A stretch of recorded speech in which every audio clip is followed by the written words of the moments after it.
have 4 animated creatures jumping up and down in the studio with it this morning. This is going to be a bit bonkers, and we're going to be talking to Chris Follows, who is animation teacher at University of the Arts in London. You'll recognise that name, Follows. We're also going to be speaking to Terry Christian, the chairman of the Cartoonists Club of Great Britain, and Pete Dredge and Paul Hardman. You have got to be at the Potteries Museum between 11 and 3 o'clock today.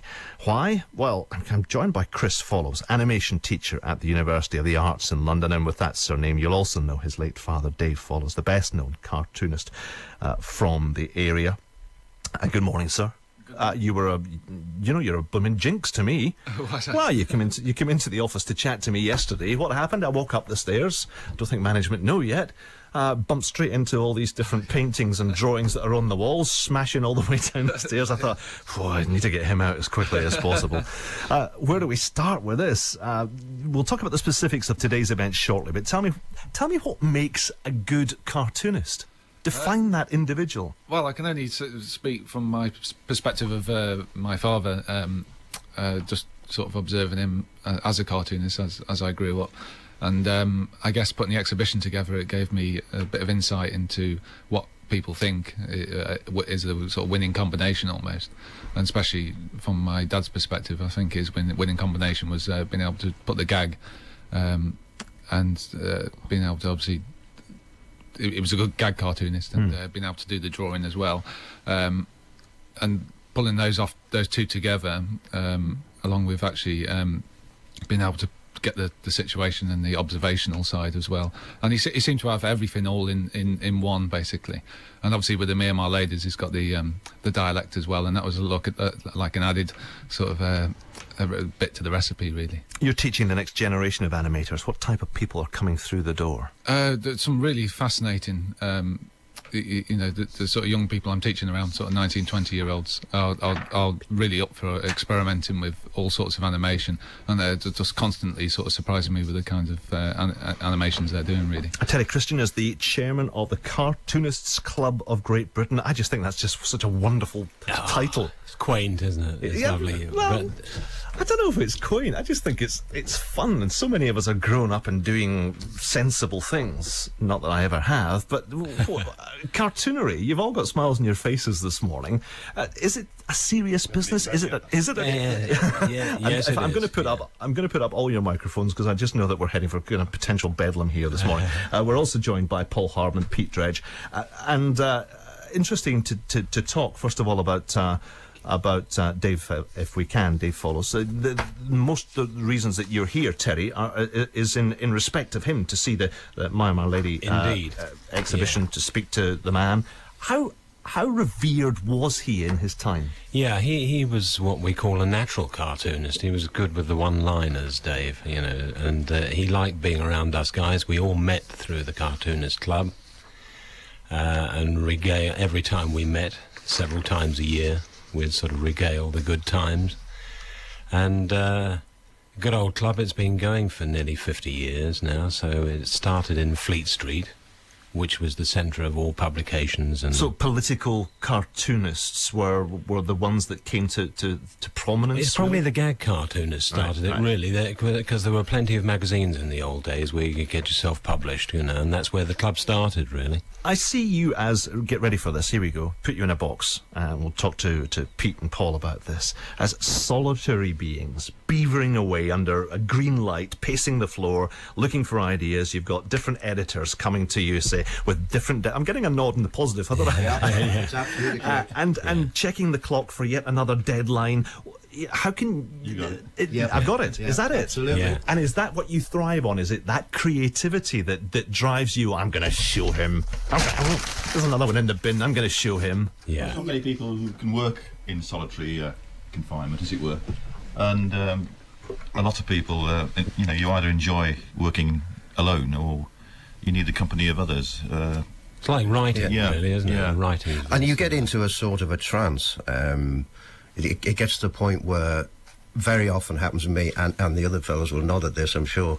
The slightest noise, you can be sitting there working hour on end on your own, and the slightest noise, a doorbell or a telephone ring or anything even less than that, and you jump out of your skin because you've been locked away in your own mind and working with. Yeah, I think my dad said in a radio interview, actually, he did at Radio Stoke, just what like you. He was he basically said he'd never sort of failed to deliver. He always did the cartoon, and no matter how long it took. Yeah, and it was always brilliant as well. That was the other thing. I think you need a deadline to work to. The worst thing anybody can say to you, oh, do it in your own time. That's the worst thing anyone can say, because you won't do it until the last half an hour. That's right. So conversely, you are all individuals, and I notice... Or freelance. And all freelance, and all male. Is it a male preserver? Is that Interesting, yeah. it's interesting. Yeah, not many ladies. We haven't There's a few ladies, yeah. but we've never found out why. In fact, we were asked that question last night. Because you're all nuts. Yeah, well, could be. Well, you yeah. have to be slightly nuts to do it. You've got, yeah. And very morose, you know. Cartoonists, when they get together, you want to see us when we get together, bundles of fun. Well, I suppose that's the last question I was going to ask about for this moment, or the question about this, which is that as you're all individuals working away, beavering away, I would have thought positively challenging. Here's what I've done: trying to get little kind of badges of honour for yourself, as well as for your employers, as well as for your peers. What's it like when you get together? Yeah. Well, I'll tell you, we're talking about that, because the jobs were few and far between in London. This is a few years ago now. On one of our meetings at the Cartoonist Club, one of the chaps turned up with his arm in plaster, and he got immediate standing ovation from the rest, and he went, "Hey, more jobs for the boys!" That's the Leave that of action. As you're chatting to me for another couple of minutes, I've just put a pen and some paper down there. Here's a challenge for you to go on, do a caricature of me while we're sitting there. Okay. There's not much else around the place.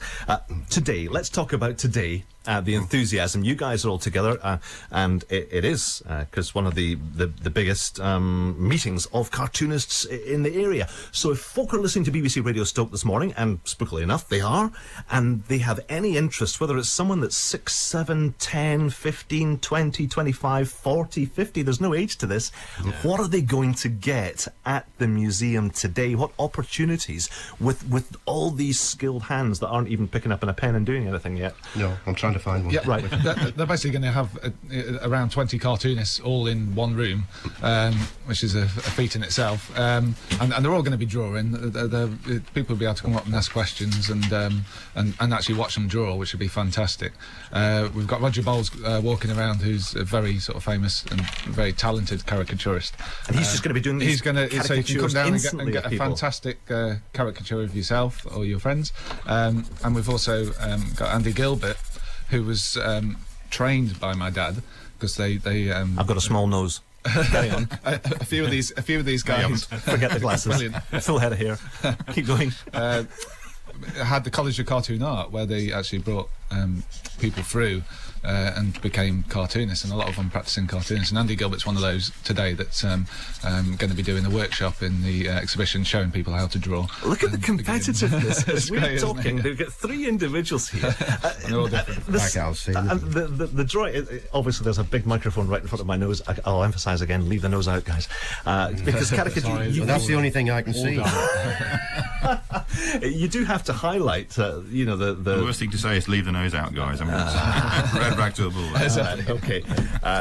And there's baby blue eyes, and I only look about 24. That doesn't look anything like that. We have to... Does the ability to draw, is it there from the beginning? Do you have an artistic bent? You told me not to use that word artistic. Oh, we're in. No. Or can you see Absolutely it? not. The one thing that cartoonists hate is when somebody stands over your shoulder and says, "Oh, isn't it wonderful? You got that wonderful gift." You know, you can just put things down on paper. You've worked all your life. It takes hours and days and months and lots of practice. Gentlemen, Anyway, I love the energy. I wish we could talk longer and longer and longer. It's fantastic to talk to you today. Finally, the where and the when, if anyone wants to go along. The Potteries Museum and Art Gallery in Hanley, come up Hanley, and it starts from 11 o'clock, Duck. Go along, even have a look at the work that they're doing, have a look at part of your dad's exhibition is still there. There's so many other things happening for the moment. Chris, Paul, Terry and Pete, thank you for joining us. I've got the smell of that ink. Yeah. And they are it's very working addictive, isn't it? We're all hooked on it. Just you've got until past.